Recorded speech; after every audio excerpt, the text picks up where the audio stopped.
안녕하세요. 부동산에 관한 한 여러분의 베프가 되고 싶은 공인중개사 김혜주입니다. 예, 오늘은 대리인 계약 시 체크 사항 한번 정리를 해드리려고 합니다.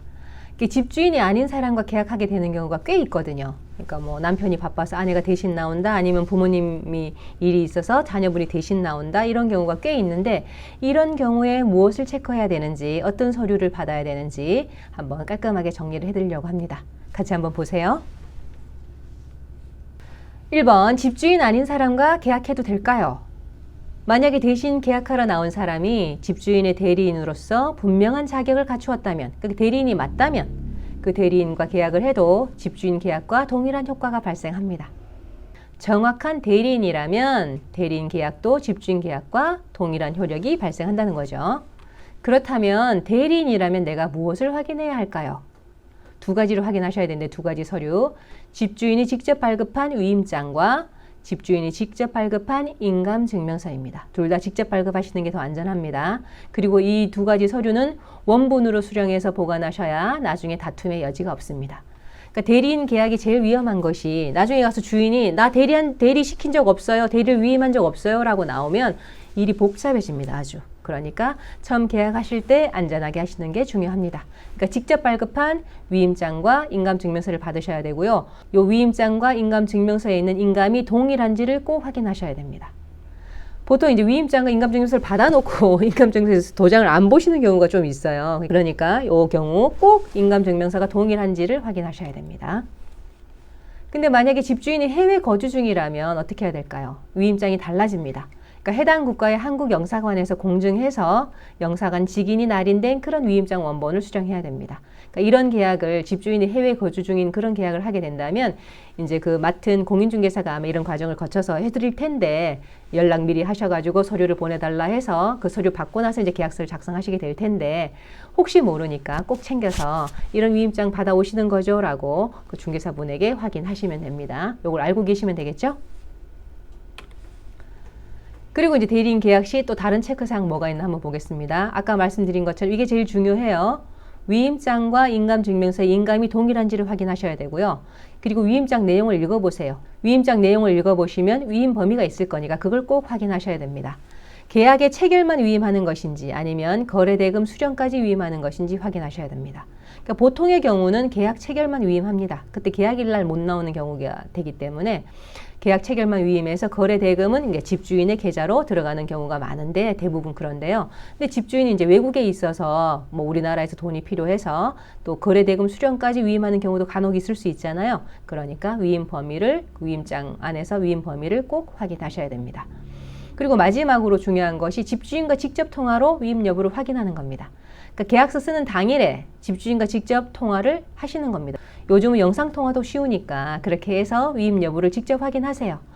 집주인 맞으신지, 몇 동 몇 호 집주인 맞으신지 물어보고, 이렇게 이런 분한테 위임하셨나요? 라고 확인하시면 이제 그분이 대답을 해주시면 안전하겠죠? 이렇게 집주인과 통화할 수 있는 시간으로 서로 약속 시간을 잡으시고 계약서 쓰시면서 직접 확인하신 다음에 그 다음에 계약서를 작성하시면 훨씬 더 안전합니다. 그리고 집주인의 배우자가 나오는 경우가 꽤 있잖아요. 그러니까 집주인의 배우자와 한 계약은 그냥 해도 되나요? 아닙니다. 대리인의 계약의 경우와 똑같이 서류도 받으시고 또 나머지 이런 사항도 확인하셔야 됩니다. 요즘은 부부간이라고 하지만 이렇게 뭐 별거하는 경우도 있고 뭐 사이가 안 좋은 경우도 있고 이렇게 꽤 있잖아요. 그래서 나중에 나 우리 뭐 안 사람한테 아니면 우리 남편한테 이런 거 위임한 적 없는데 왜 나한테 확인도 안 해보고 이런 계약을 했어요 라고 얘기하면 할 말이 없습니다. 그러니까 대리인의 경우와 똑같이 이런 서류 두 가지 다 받으시고 본인한테도 전화통화로 직접 확인하세요. 그런데 집주인이 3명인 경우가 있을 수 있잖아요. 상속을 받거나 해서 3분의 1, 3분의 1씩 3명인 경우, 이런 경우에 한 분이 못 나온다고 하면 어떻게 계약서를 작성하면 될까요? 라고 이제 물어보실 수가 있는데요. 이런 임대차 계약은 공유물의 관리 행위에 해당합니다. 공유물의 관리 행위는 지분의 과반수로도 충분합니다. 그래서 만약에 한 분이 안 나오시고 두 분만 이제 계약을 한다고 하면 3분의 2니까 과반수가 넘어가잖아요. 그러니까 과반수의 주인과 하는 임대차 계약이라서 그 임대차 계약 자체는 유효합니다. 두 분만 계약서를 작성하셔도. 그런데 나중에 이제 만기 때 혹시 보증금을 돌려받지 못했다. 그러면 이제 보증금 반환 청구 소송을 할 텐데, 그런 반환 청구 소송은 임대차 계약에 동의한 주인에게만 할 수 있어요. 그러니까 세 분 중에 두 분한테만 청구 소송을 할 수가 있는 거예요. 이왕이면 세 분한테 다 하는 것이 훨씬 더 안전하겠죠. 그러니까 계약서도 공유자 모두 세 분 다 들어가게 계약서를 작성하는 것이 안전합니다.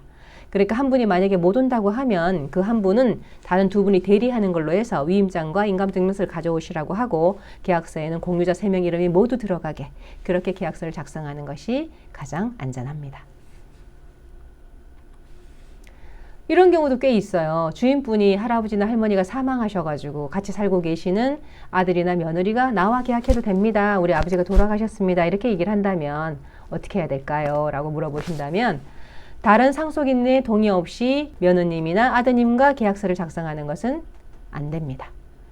상속이라는 것은 상속 등기가 만약에 등기부 등본에 상속 등기가 안 돼 있어도 그 어르신 돌아가시는 그 시점에 바로 상속은 이루어진 겁니다.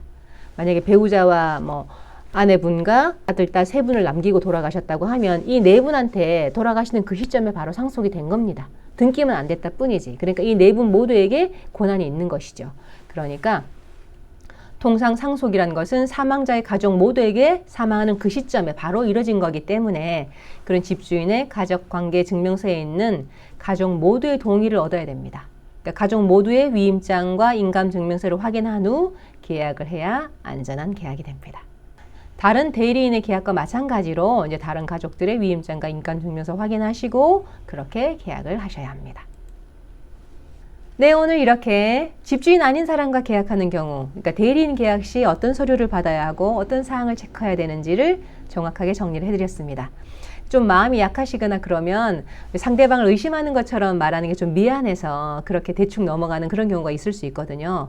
그러면 내 전세보증금이 안전하지가 않습니다. 그러니까 꼭 위임장과 인감증명서 두 가지 꼭 반드시 챙기시고요. 그리고 전화로 본인한테 확인하는 것 잊지 마시고요.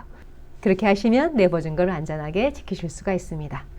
네, 오늘 영상이 도움이 되셨다면 구독과 좋아요 부탁드리고요. 저는 다음에 다른 영상으로 또 찾아오겠습니다. 지금까지 여러분의 부동산 베프 공인중개사 김혜주였습니다. 감사합니다.